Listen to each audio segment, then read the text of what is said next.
Cet épisode de Navigante vous est présenté par Paprec. Depuis plus de 20 ans, le leader du recyclage et producteur d'énergie verte est un fidèle partenaire de la voile et a soutenu de nombreux marins, comme Jean-Pierre Dick hier et Johan Richomme aujourd'hui.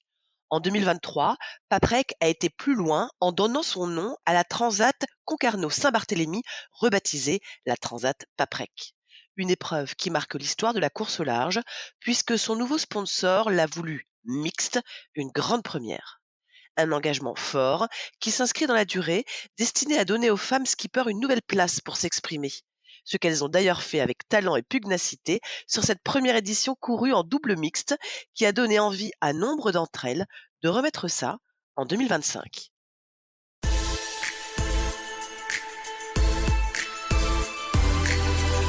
Bonjour à tous, bienvenue dans Navigante, le podcast dédié aux femmes de la course au large et de la régate, celles sous les feux des projecteurs, celles de l'ombre aussi, à ces femmes compétitrices, déterminées, qui mènent parfois 1000 vies en une. Elles vont vous raconter leur parcours, leur bonheur, leurs cicatrices, leur place dans le monde de la voile. Elles vont nous dire ce qui les anime encore et toujours. On va partir à la rencontre de ces navigantes très inspirantes. Navigante est produit par Tip & Shaft, le média des professionnels et des passionnés de voile de compétition. Tip & Shaft, ce sont 2 newsletters hebdomadaires en français et en anglais, des podcasts, des événements, des formations, un studio de production de contenu, ainsi qu'une plateforme de vidéos à la demande et un festival du film que vous pouvez retrouver sur tipandshaft.com. Je suis Hélène Cougoul et vous écoutez Navigante. Voilà plus de 40 ans qu'elle baigne dans le milieu. Elle dit « ça pique un peu ». Mais quand on la voit toujours aussi passionnée, enthousiaste, on se dit que les années sont passées sans rien abîmer. Son rire, c'est quelque chose, sa bonne humeur aussi. Mais quand il s'agit d'être sérieux ou de se faire entendre, elle sait s'y prendre aussi. Ça a commencé avec un papa fan de voile. Alors pas le docteur March, mais quand même père de 4 filles, qui l'a mise au bateau très tôt. Elle a aimé, très vite, et décroche même un titre de championne de France Open en laser devant un certain Marc Tiercelin. Elle dispute des mondiaux, on disait IRU à l'époque. Difficile d'imaginer alors sa carrière professionnelle loin de la mer. Elle pousse les portes de la Fédération française de voile, va gravir les marches une par une, connaître plusieurs départements, plusieurs époques aussi. Ça commence comme secrétaire trilingue, secteur dériveur. Puis la direction technique, la recherche avec le NV, le haut niveau. Elle est une assistante essentielle, carrée, d'une fiabilité sans faille et tellement passionnée. Elle est aussi maman de 2 beaux enfants. Et puis elle saisit sa chance. Elle deviendra responsable de la CCA, la fameuse commission centrale d'arbitrage. Ça en jette. 41 ans, passés à la fédération, dont elle connaît tous les rouages. 41 ans au service de ce sport, au service des athlètes. Et comme elle aime toujours autant ça, même retraitée, elle continue d'arbitrer. D'ailleurs, elle était arbitre à Marseille pour les JO de Paris 2024. Elle était heureuse. Corinne Holnet est l'invitée de ce nouvel épisode de Navigante. Bonjour Corinne. Bonjour Hélène. Tout va bien ? Très très bien. Début de retraite, donc forcément un nouveau chapitre qui s'ouvre et oui, tout va très bien. Je vais commencer avec ma question rituelle. Si je te dis les femmes et la voile, la place des femmes dans ce milieu, qu'est-ce que tu me réponds là comme ça ?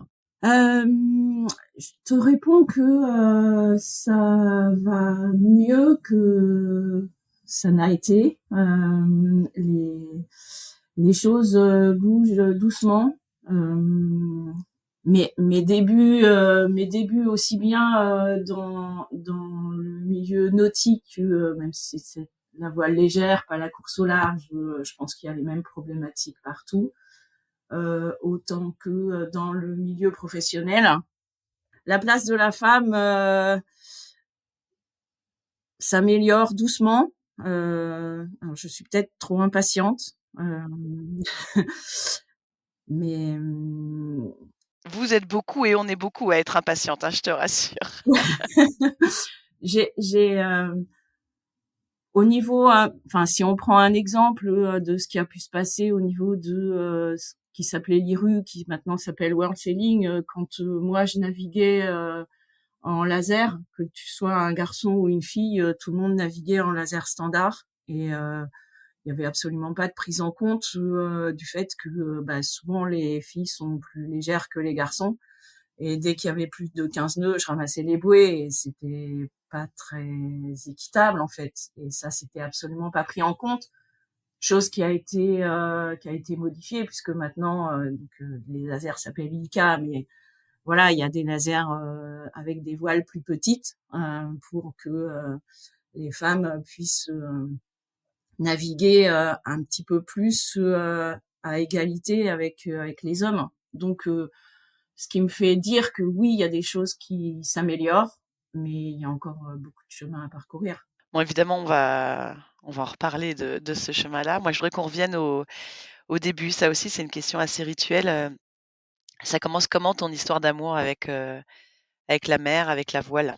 Ça commence sur un plan d'eau intérieur en région parisienne, puisque à l'époque nous habitions dans les Yvelines et donc on naviguait sur ce qu'on appelle des sablières, donc un parcours peut-être un peu atypique, mais bon, que les gens des parcours des plans d'eau intérieurs connaissent aussi sûrement.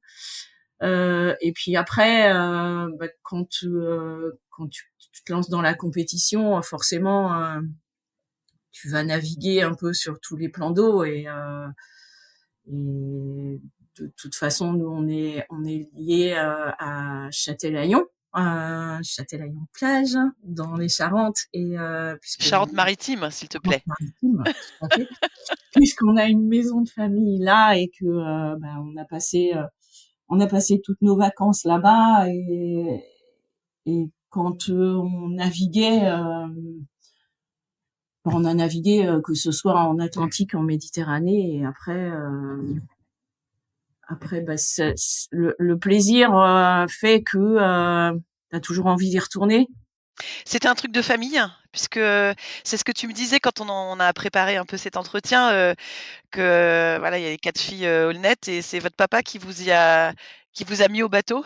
Oui, oui, oui. Donc lui en fait cheminot à la base et donc a participé à la création d'un club de cheminots toujours en région parisienne et il était très investi dans ce club et effectivement les 4 filles se sont mises au bateau et donc les 2 plus petites Véronique et moi on était en opti et puis les 2 plus grandes 420 ou Europe. Donc oui, tout le monde naviguait et notre père s'est lancé dans l'arbitrage puisqu'il est devenu comité de course et donc voilà, il y avait un peu toute la famille qui participait et notre maman qui était secrétaire de comité, elle qui avait jamais mis les pieds sur un bateau. Donc oui, il y avait toute la famille Aulnaies qui était à bord quoi. C'est inspirant à quel point? C'est en fait tu te poses même pas la question le dimanche matin, tu fais pas la grasse mat et tout le monde se levait super tôt et on partait s'entraîner et tu te prends au jeu. Après je pense qu'on a tous un petit côté compétition dans un coin de notre cerveau et que celui-là il a bien été aiguisé par tout ça et que quand t'aimes gagner forcément tu retournes t'entraîner. Donc oui, c'est totalement inspirant et le fait d'avoir toute la famille qui baigne là-dedans, ça t'entraîne d'autant plus. Tu te poses pas de questions en fait, tu vas juste avec plaisir, la fleur au fusil comme on dit. Et la compétition, ça vient comment? La compétition, ça vient quand déjà t'as géré tout ce qui était la technique, que t'as plus peur d'empanner sur ton optimiste même s'il y a du vent et que le plaisir d'être devant, de passer la bouée en premier, ça a pas de prix, ça. C'est juste totalement addictif. Donc ça vient quand tu t'améliores et que tu te dis ok j'ai envie à nouveau d'être devant, j'ai envie à nouveau de battre les autres et de décrocher la coupe à la fin de la régate. On en parle de ce championnat de France devant Marc Tiercelin? Ah non, mais je suis Je sûre que précise, je précise à nos auditeurs et nos auditrices, puisque j'ai le plaisir de te voir pendant cet enregistrement. Le sourire, mais alors, il y a toutes les dents, il y a les yeux qui pétillent à chaque fois. C'est génial. ce championnat, en fait, c'est un championnat qui a eu lieu une seule année. Bon, je sais pas, la fédération devait se chercher à ce moment-là. Et donc, ça s'appelait le championnat de France promotion, je crois. Et donc, c'était en laser. Donc, le seul et unique laser de l'époque. C'était à Antibes. Il y avait pas de vent, donc forcément ça m'avantageait parce que j'étais un petit peu moins lourde que les garçons et ouais, je me rappelle de sa tête. Je pense qu'il finit quand même sur le podium, mais je pense qu'il était un peu deg en fait de se retrouver derrière cet illustre inconnu qui s'en était bien sorti parce que effectivement il y avait pas de vent et j'allais bien à ce moment-là, donc franchement ça avait été rigolo, ça avait été rigolo. Corinne, à aucun moment, ou si peut-être d'ailleurs, ma question est mal tournée, mais tu t'es dit, je vais en faire un bout de ma vie, c'est-à-dire je vais aller faire une PO, préparation olympique, ça va être ça mon chemin. Est-ce que ça a traversé ton esprit? Non, non.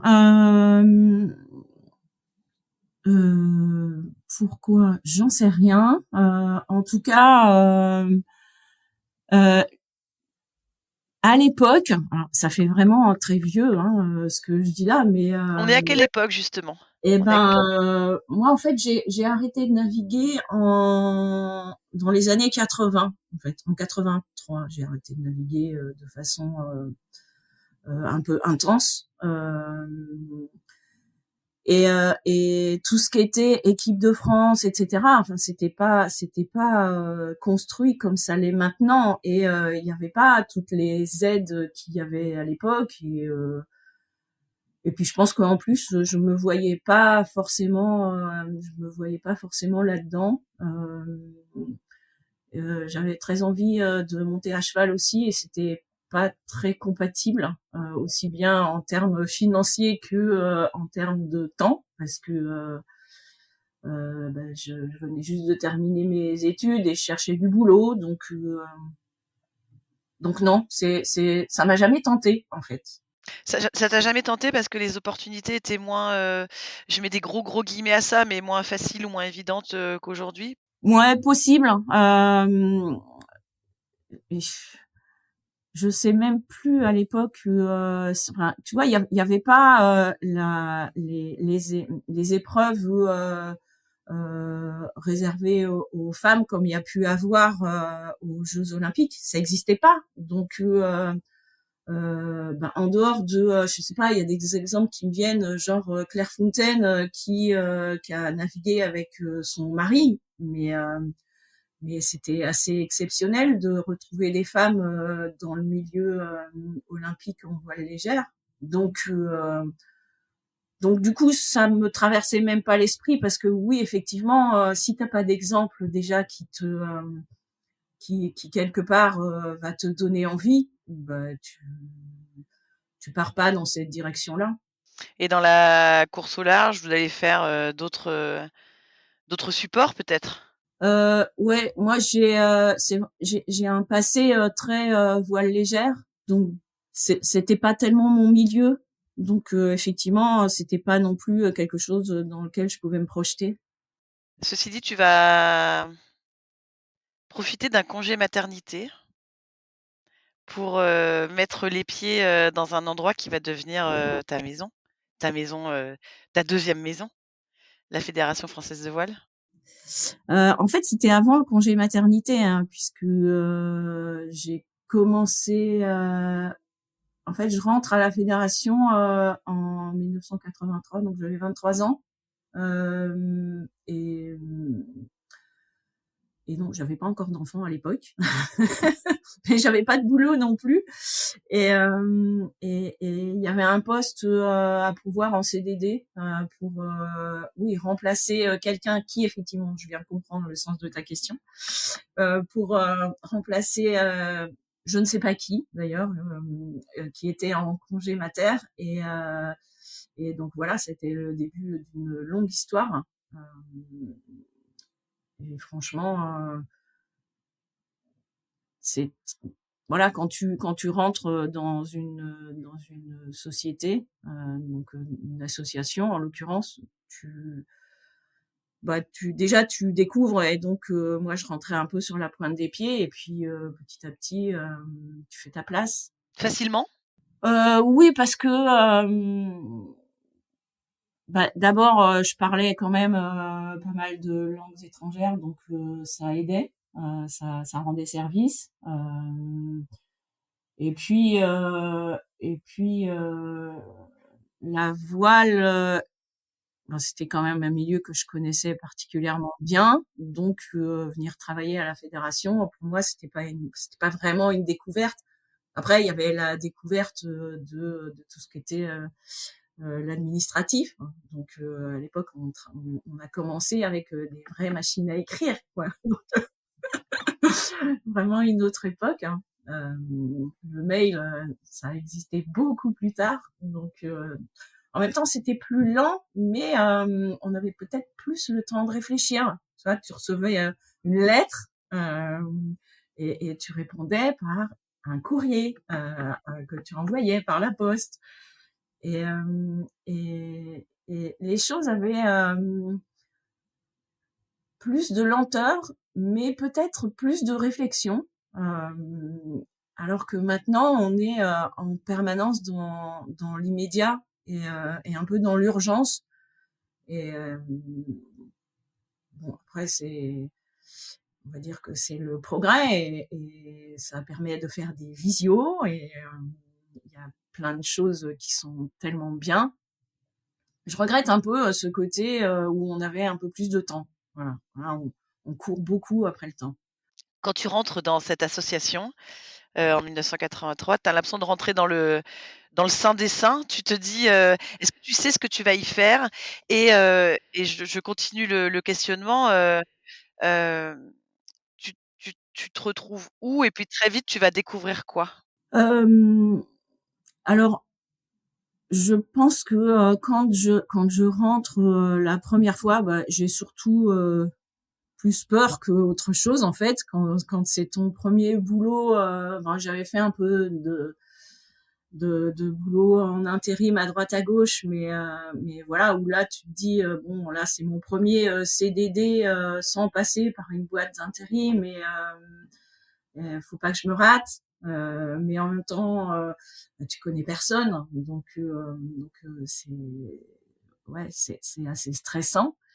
Et donc je commence en m'occupant du secteur dériveur.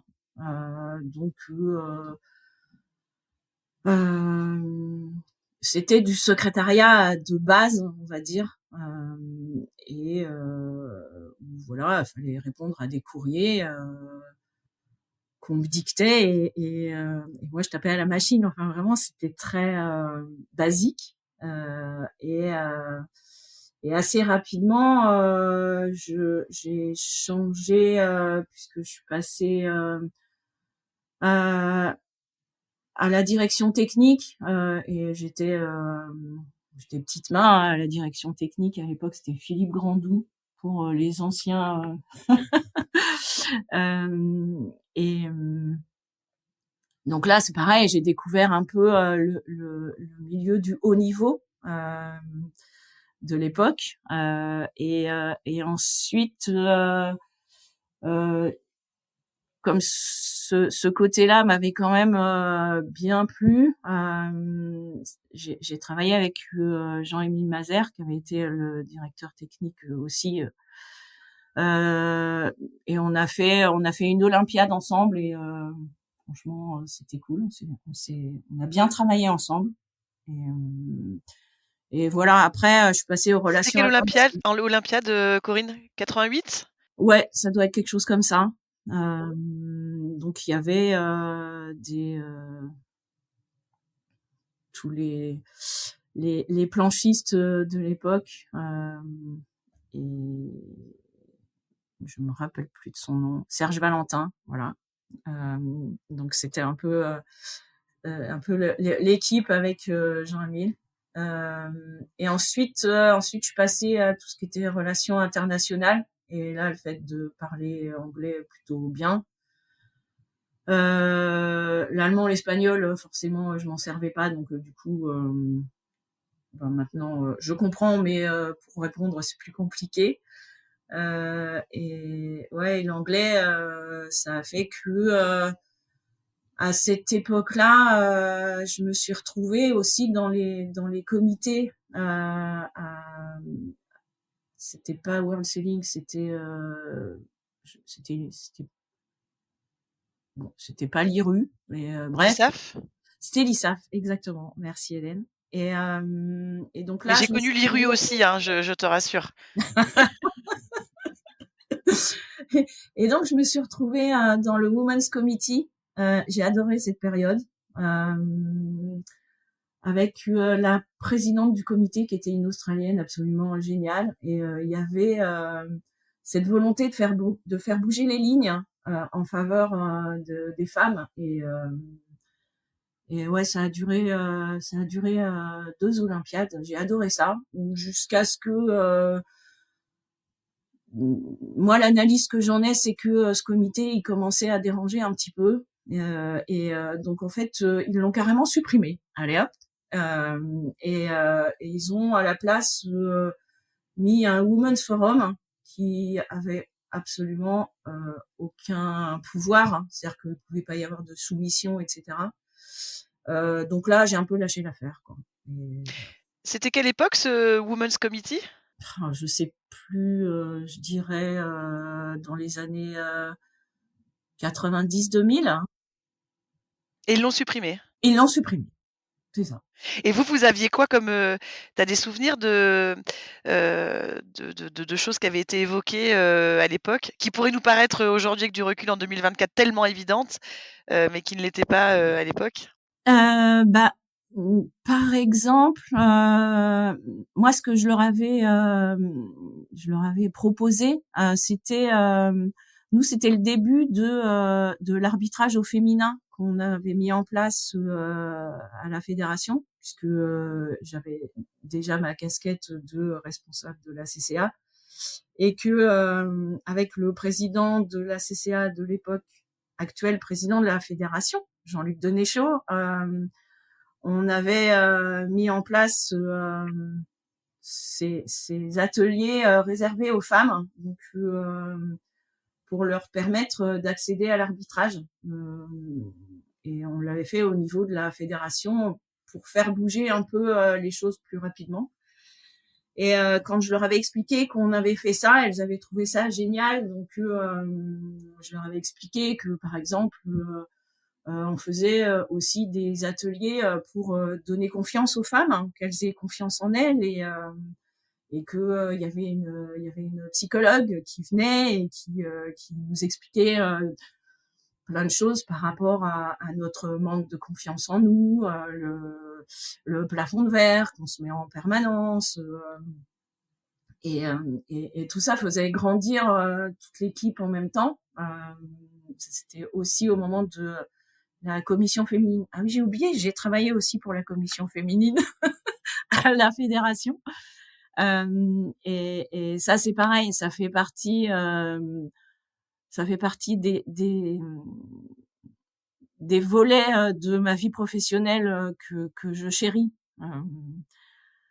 C'est le côté féministe et, et, et, et défendre un peu la place de la femme, que ce soit dans le milieu professionnel ou dans le milieu sportif, parce qu'il y a autant à faire dans, dans tous les aspects de notre vie.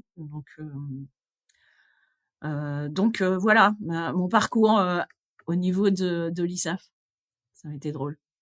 C'était une volonté, pourquoi cette volonté d'ailleurs d'aider les femmes, de leur donner confiance, de leur, de peut-être, les défaire de ce syndrome de l'imposteur, qu'on connaît si bien?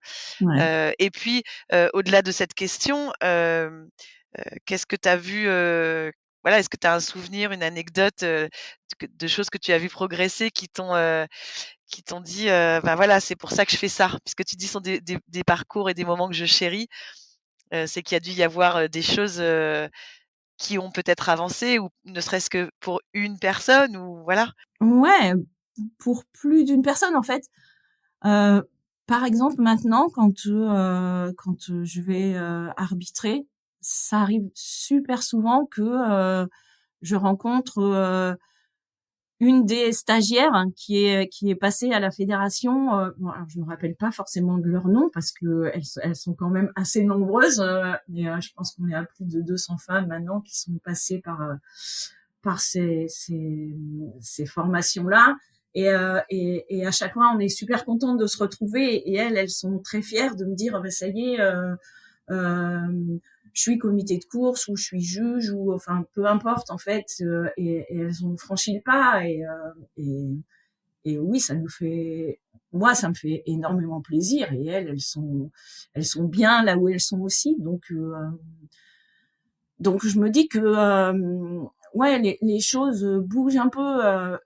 Par exemple, j'ai réussi à faire des jurys internationaux. Bon, j'avais un peu la main, c'était moi la présidente du jury, donc je cherchais des juges hein, pour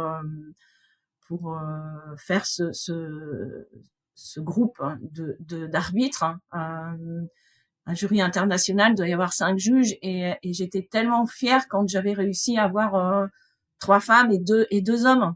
Et on avait la majorité, c'était excellent. Sur quelle compète? Euh, je sais plus. Je sais plus. Mais il y en a eu plusieurs. Il y en a eu plusieurs. Genre Tour de France à la voile, peut-être à l'époque en diable. Ça, non, c'était pas du jury international. Donc je sais plus. Des Mais bon, épreuves 3 internationales. femmes et 2 hommes. Ouais, c'était tellement bon. Et on a eu aussi hein, des expériences absolument géniales qu'on n'a pas réussi à reproduire malheureusement. Ça a été un championnat de France espoir à Martigues à l'époque, arbitré uniquement par des femmes. Donc ça aussi, ça avait été une idée de Jean-Luc Denéchaud.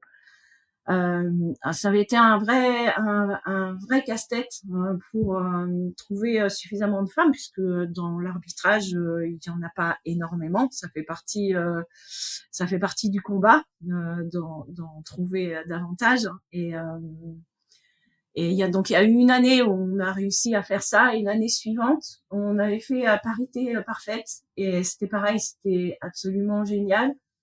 Et j'ai adoré les retours des arbitres masculins qui venaient me voir et me disaient mais c'est génial cette ambiance qu'il y a. Et en fait, il y avait effectivement une certaine sérénité avec cette égalité parfaite entre les hommes et les femmes, hein, entre les femmes et les hommes, hein, on va les mettre à l'inverse. Euh, et peut-être que la testostérone était un peu calmée du coup. Et c'était eux qui sont venus me dire c'est génial. Et j'ai adoré ça, ce retour-là. Et, mais bon voilà, c'est un vrai dossier à mettre en place. Euh, Proposition pour les futurs responsables de la CCA. Qui sont les gens qui ont compté dans ton parcours, Corinne? Des gens justement qui, eux aussi t'ont aidé à t'élever, qui, aussi t'ont donné confiance? Est-ce qu'il y a eu, voilà, quelles ont été les personnes, clés? Est-ce que, tu as eu des modèles aussi? Euh, Michel Barbier, cadre technique national quand je suis rentrée à la fédération. Euh, et j'ai travaillé avec lui à l'arbitrage à l'époque et aux relations internationales. Euh, Après, il y a eu Bernard Bonneau, pareil, avec qui j'ai travaillé également. Mais je pense que la personne qui m'a le plus aidé à avoir confiance en moi, c'est le président de la fédération, en fait, actuel. Il a un côté très féministe, et, et ça, c'est pas forcément très fréquent chez les hommes. Et ce côté défenseur des droits de la femme, ouais, j'appréciais tellement. Et puis, ouais, je pense qu'il hésitait pas à me dire, ben si, enfin ça tu peux le faire, ou enfin si.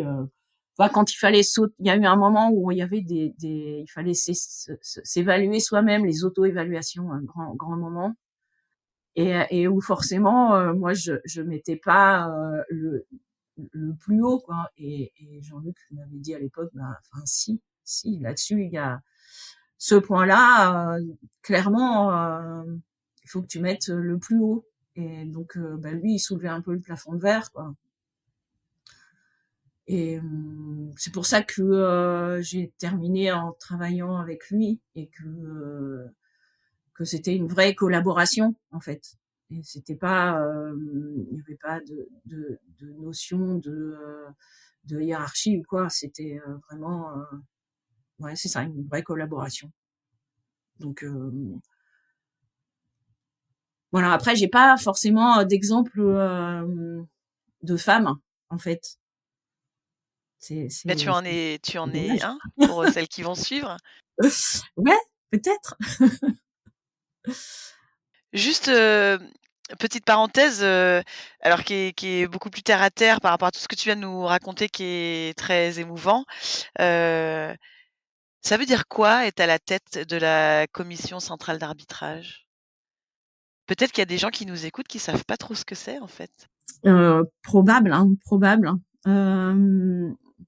Alors, c'est une commission qui a un statut un peu particulier à la fédération, à savoir qu'elle est rattachée directement.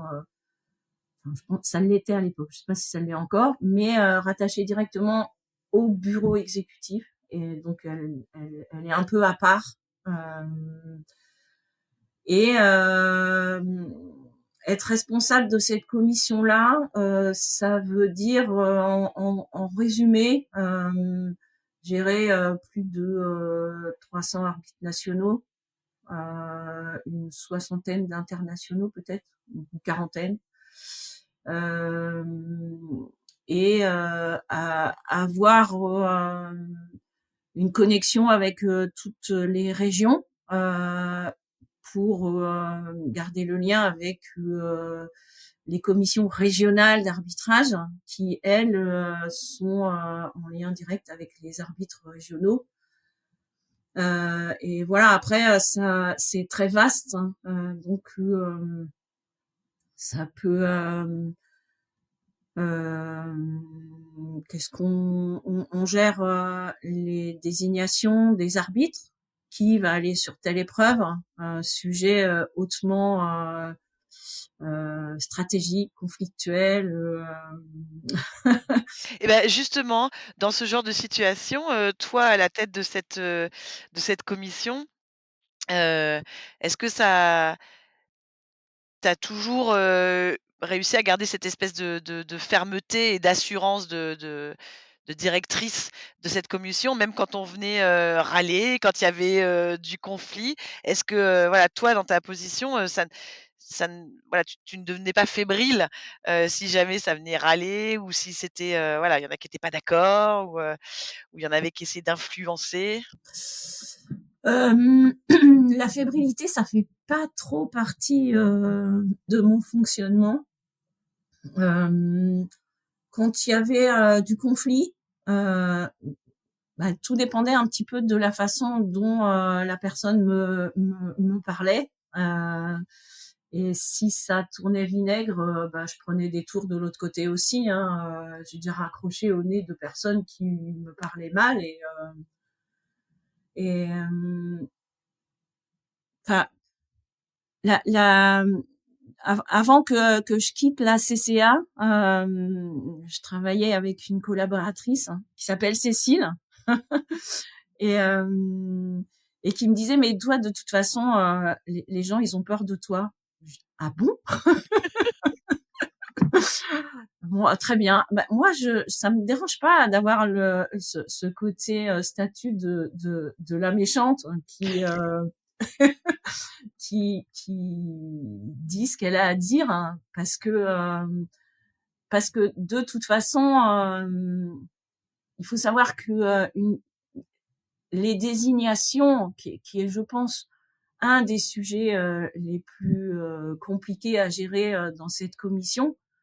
Il y a on va prendre un exemple. Il y a une épreuve qui dit voilà, il va nous falloir tant d'arbitres et les arbitres se positionnent en disant bah je suis dispo, je suis dispo, je suis dispo. OK, donc il va y en avoir admettons 50 qui vont dire je suis dispo et il va y avoir 20 élus.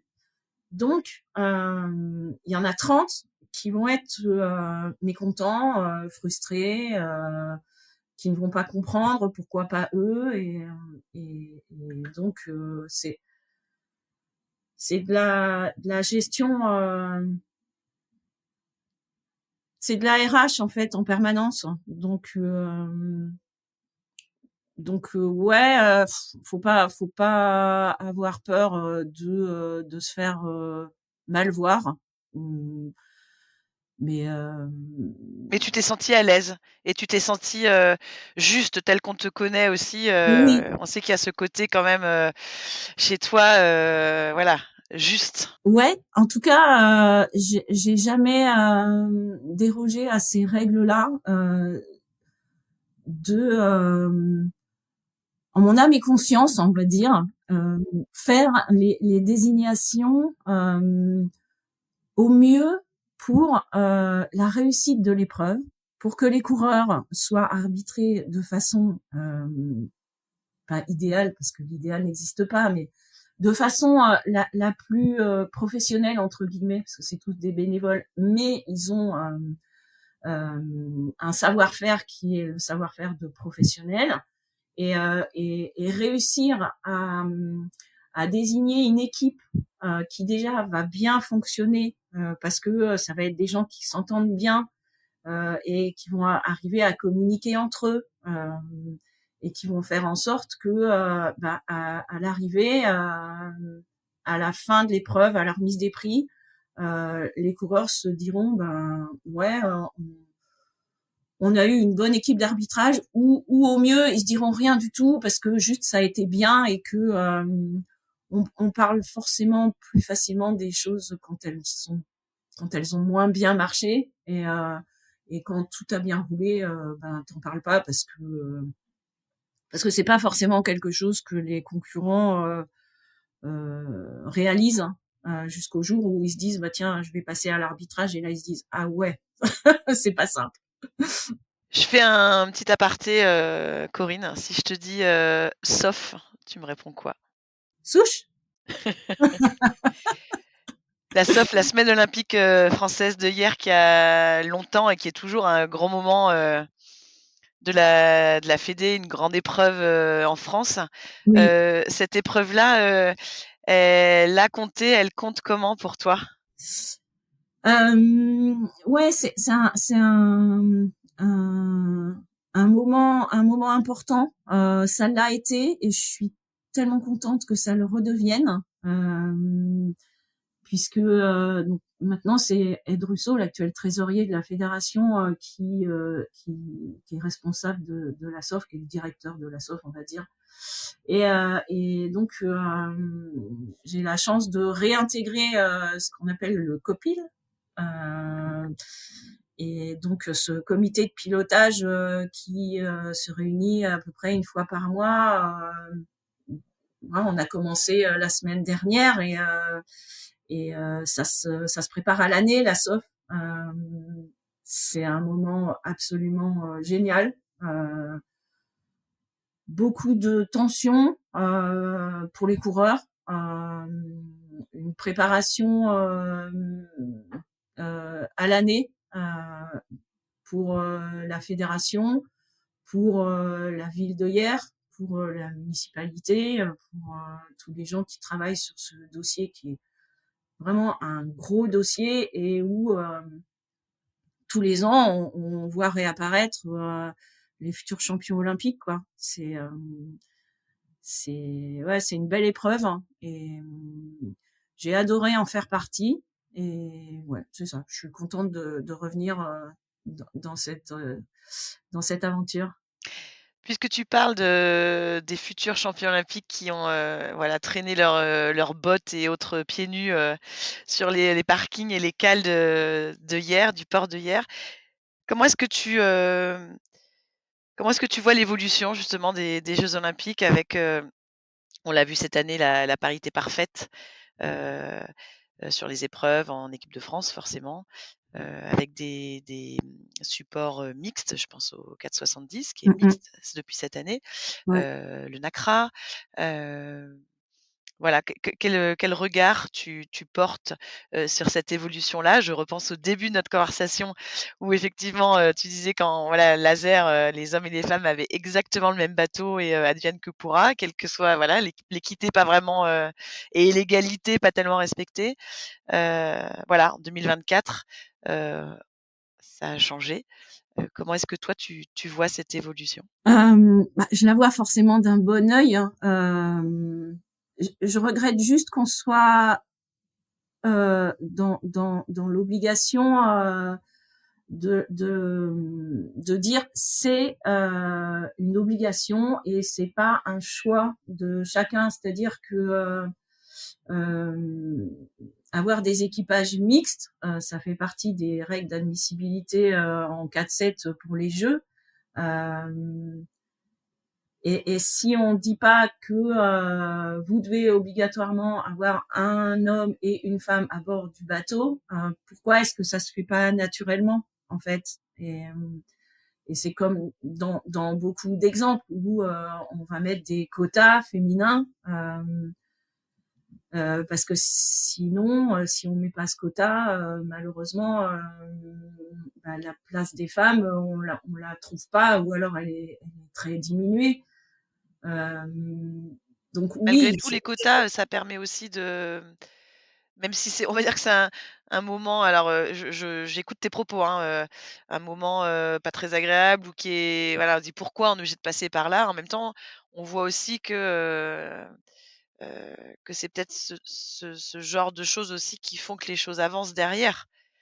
Quand tu vois qu'en CLGP, c'est Martine Graal, qui va avoir la barre du bateau, pour la saison 5 du bateau brésilien, ah bah, c'est quand même assez génial et on va voir ce qui va se passer bien sûr, mais ouais. c'est peut-être aussi parce que, il y a eu ce quota de, depuis 2 ans, les filles sont à bord et il y a forcément une femme à bord.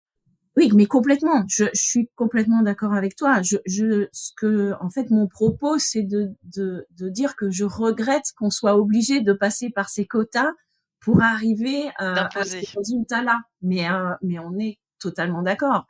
Euh, et c'est vrai que tu vois, j'arbitre les Ocean 50 et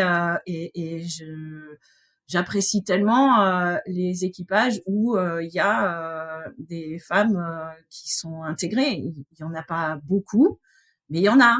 Et donc là aussi, on se dit que ouais, les choses bougent doucement, mais elles bougent. C'était comment, Paris 2024 à Marseille? Parce que, on t'y a vu, hein, parce qu'on parle de retraite, tu parles, tu là-bas, c'était bien? Ouais. Alors moi, j'étais pas arbitre en fait. J'étais sur un bateau sécu. Euh, et en même temps, je regrette pas. De toute façon, je pouvais pas être juge puisque travaillant encore à la fédération au mois d'août, j'avais un conflit d'intérêts. Donc, de toute façon, j'aurais pas pu faire partie du jury. Et en fait, nous, on était sur un bateau sécu sur le rond des FX, puis sur le rond des 4-7. Et franchement, j'ai savouré chaque minute passée sur l'eau. Euh, En termes de sécu, je dois dire que on n'a pas eu grand monde à sauver. Hein, ils savent naviguer. On a eu un équipage de FX, elles avaient un problème de spi, donc on les a aidés, mais voilà, ça n'a pas été beaucoup plus loin que ça.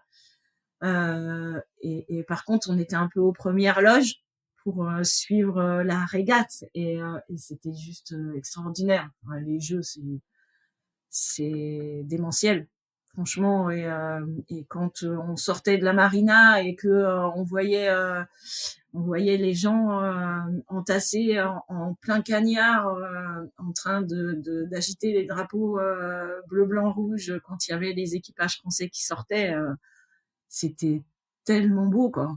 Et tellement rare en voile, en plus. Donc, bravo pour la fan zone. Voilà, après sur l'eau, il n'y a pas tout le temps eu du vent, on a beaucoup attendu, il faisait hyper chaud, mais c'était les jeux, donc Il y a ouais, cette magie-là quand même. ouais, c'est magique, c'est exactement ça, c'est magique. Ça fait 45 minutes qu'on échange, Corinne. On a beaucoup parlé du travail, de tout ce que tu as entrepris. Tu as réussi à trouver facilement un équilibre avec, ta vie de maman? Parce qu'on l'a dit aussi, tu as 2 enfants qui sont grands maintenant, mais Ouais. comment on le trouve cet équilibre-là? Parce qu'on sait aussi que c'est un métier qui est, bon, il y a beaucoup de passion, hein, dans ce que tu racontes et on l'entend. Heu, l'équilibre s'est trouvé? Ça a été chaotique, mais après, je sais pas si c'était à cause de mon boulot ou ouais, ou voilà, c'est ça, les hasards de la vie qui font que c'est un peu le chaos par moment. Euh, Après, moi, mon boulot voile, en fait, il est resté omniprésent dans ma vie. Après, comme je t'ai dit, j'ai bifurqué sur l'équitation, qui était aussi une autre passion. Euh, Trouver l'équilibre, ouais, je pense que la meilleure solution pour trouver l'équilibre, c'est de trouver un conjoint qui connaît le monde de la voile, ce que j'ai fait. Ça aide. Et ça aide tellement parce que effectivement, bon, je pense qu'il y a eu des moments où j'étais célibataire entre guillemets et où là, non mais franchement, je travaillais tellement trop. Là, le soir, je rentrais chez moi et j'allumais l'ordi, c'était trop. Euh, mais c'est quand même un boulot où j'étais souvent en déplacement et quand j'étais pas en déplacement pour le boulot, bah, j'étais en déplacement parce que j'arbitrais et que j'arbitrais à titre bénévole. Donc c'est bien quand ton conjoint vit dans ce milieu-là aussi. Ça aide tellement et du coup il y a même pas de débat en fait. Il y a juste voilà, une vie avec deux personnes qui connaissent le monde du sport et qui sont tout aussi passionnés l'un que l'autre et donc ça se passe forcément beaucoup mieux et c'est beaucoup plus simple. Donc voilà ma solution. On va noter. Ouais, c'est ça. Prends des notes. Tu parles de bénévolat quand même, hein, faut être sacrément, mordu pour aller passer ses week-ends et ses semaines, Ouais, mais en fait, quand j'arbitre, hein, c'est un peu comme si je naviguais.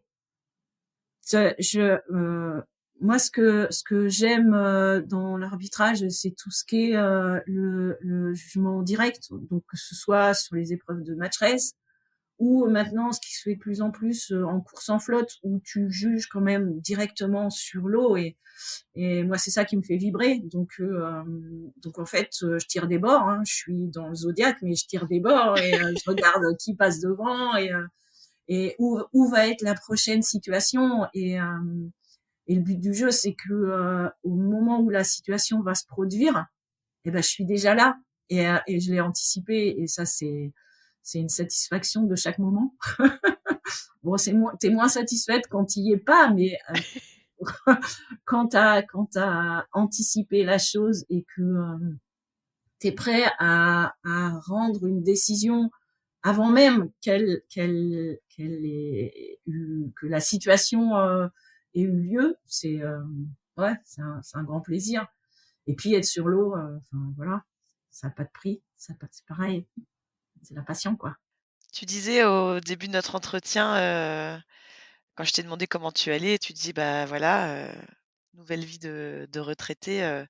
Quand on t'entend, on sent que ça va être une retraite qui va quand même se passer un peu sur l'eau et pas loin de l'eau. Ça va être compliqué de couper quand même, non?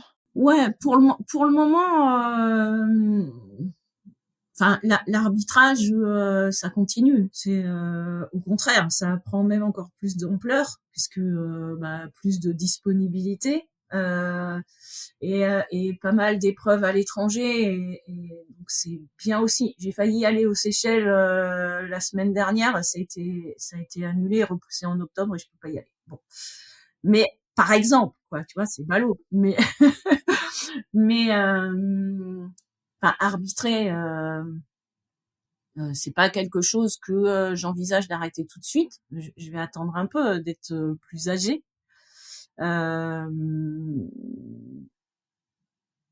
Et puis j'ai la ferme intention de me remettre à naviguer aussi. Et donc on veut se mettre au SB20. Donc on a déjà un peu essayé en début d'année. Franchement, le bateau est fun. On a fait des départs au tas, en veux-tu, en voilà. Mais c'était vraiment sportif, mais t'as des vraies bonnes sensations quand tu pars au planning avec ce genre de bateau. Donc voilà, on va construire l'équipage avec mon conjoint, avec ma sœur Véro, qui retrouve la santé, donc ça c'est cool. Et voilà, et potentiellement ça ferait 3 filles, un garçon pour l'équipage, et j'aime bien. On en revient toujours à ça, hein. Ouais. C'est un peu omniprésent. Et puis, tu pourras prendre des petites, jeunes filles ou des jeunes femmes, stagiaires pour, voilà, pour leur dire que l'arbitrage, Ouais, c'est possible aussi, pour les faire grandir aussi, continuer un peu l'action que tu as menée.